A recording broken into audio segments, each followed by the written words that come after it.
नमस्कार. Recipes with तारामध्ये तुमच्या सर्वांचं स्वागत आहे. तर आज आपण नाश्त्यासाठी ना वेगळी अशी रेसिपी बनवणार आहे. कढीवडा खूप छान आहे. आपण कायम पोहे खाऊन कंटाळतो, उपमा येते, त्याच्यापेक्षा ही वेगळी काहीतरी रेसिपी नक्की करून बघा. तुम्ही माझ्या चॅनलला सबस्क्राईब नसेल केलं तर नक्की सबस्क्राईब करा. चला तर सुरुवात करू रेसिपीला. तर रेसिपीसाठी लागणारं साहित्य बघू. इथे ना मी 5-7 बटाटे असे उकडून घेतलेले, त्यासाठी बेसन पीठ घेतलेले आपल्याला बॅटर बनवायला, वडे उकडायला.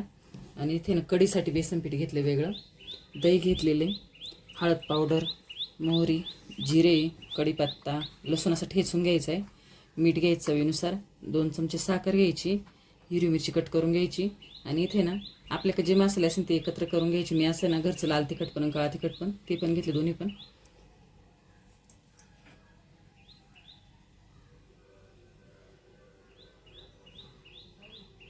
ते सगळ्यात पहिले ना कढीसाठी बॅटर बनवून घेऊ. आपण जे बेसन पीठ घेतले त्यामध्ये ना दही घेऊन, एकच आपल्या अंदाजे आपल्याला जेवढं बनवायचं त्यानुसार, परत दही तुमचं किती आंबट आहे त्याच्यानुसार कमी जास्त करू शकता. आणि हे चांगल्याने मिक्स करून घ्यायचे. आपल्याला यामध्येच ना मीठ टाकायचे चवीनुसार आणि हळद पावडर आपल्याला याच्यातच बॅटरमध्ये टाकायची. आपण ती जर नंतर वरून फोडणीत जर टाकली ना ती वरतीच राहते आणि खाली आपली कढी ना अशी पांढरी दिसते, वर फक्त तरीमध्ये पिवळं येते. त्याच्यामुळे या बॅटरमध्येच हळद टाकून चांगलं मिक्स करून घ्यायचं. तर बॅटर आहे ना अशा प्रकारे बनवून घ्यायचं आपल्याला कढीसाठी. त्यामध्ये अजिबात बेसन पिठाच्या अशा गाठी नाही राहिल्या पाहिजे, एकदम असं स्मूथ बॅटर बनवायचे. कढीसाठी कढई गरम करून घेतली, त्यामध्ये ना मोहरी घालून घ्यायची. मोहरी चांगली तडतडली तर जिरे टाकायचे. हा लसूण जो आपण ठेचून घेतले ना तो टाकायचा. हिरवी मिरची चांगल्याने परतून घेऊ आपण. तर आता आपली लसूण हिरवी मिरची परतून झाली. आता हे बॅटर बनवून घेतले ना यामध्ये घालून घेऊ.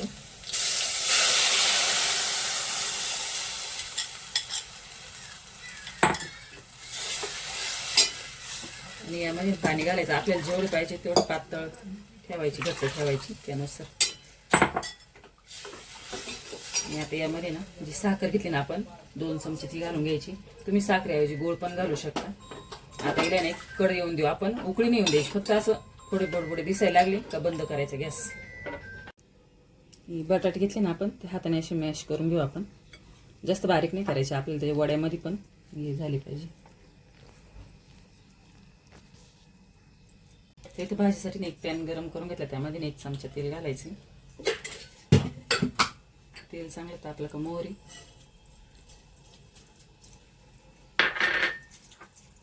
जिरे घालायची, थोडी परतून देऊ आपण.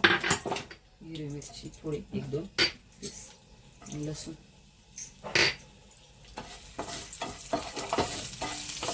परतून घेऊ. जिरे मोहरी थोडी.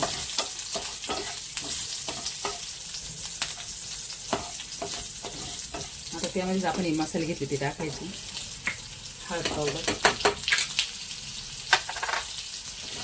मिक्स करून घ्या. थोडं कढीपत्ता टाकायचं आणि थोडं आपल्याला ना कढीत टाकायचं वरून. मिक्स करून झाले. आता हे बटाटे आपण हाताने अशी मॅश केले ना ते यामध्ये घालून घेऊ आणि भाजी परतून घेऊ. चवीनुसार मीठ घालू. जास्त नाही परतायचं आपल्याला, फक्त मसाले बरोबर आहे ना थोडी अशी परतून घ्यायची. मॅश पण नाही करायची जास्त, थोडी मोठीच बटाटे दिसले पाहिजे. कढी पण तयार झाली. याच्यापेक्षा जास्त शिजवायची नाही, कारण जास्त उकळवली ना मग ती फुटते, दही त्याच्यामध्ये असते आणि त्याच्यामुळे दही फुटून जाते. त्याच्यामुळे फक्त अशीच उकळून द्यायची, जास्त नाही शिजवायची. आता मी गॅस बंद करते. आता ना वड्यासाठी बॅटर बनवून घेऊ. त्यामध्ये थोडी हळद टाकू, थोडं मीठ. आपण भाजीत पण मीठ टाकलेलं आहे त्याच्यामुळे थोडंच टाकायचं. आणि याचं असं बॅटर बनवून घ्यायचं. लय पातळ पण नाही बनवायचं, नाही तर मग ते वडे सोडल्यावर सगळं ते साईडनं परत पीठ होतं. भाजी थंड झाली, त्याच्या अशा ना गोल गोल वडे करून ठेवायची. आपल्याला जेवढे पाहिजे तेवढ्या आकाराची लहान वडे तळायला तेल पण गरम करून घेतले. आता आपण आहे ना ते वडे तळून घेऊ. वडा घेऊन आहे ना असं बेसन पिठामध्ये चांगलं मिक्स करायचं. तेलात सोडून द्यायचं. जास्त मोठ्या गॅसवर पण नाही तळायचे, मीडियम गॅसवर तळायचे नाही तर मग ते बेसन पीठ लागतं जर जास्त फास्ट गॅसवर केले. ते वडे नाही अशा प्रकारे तळून घ्यायचे.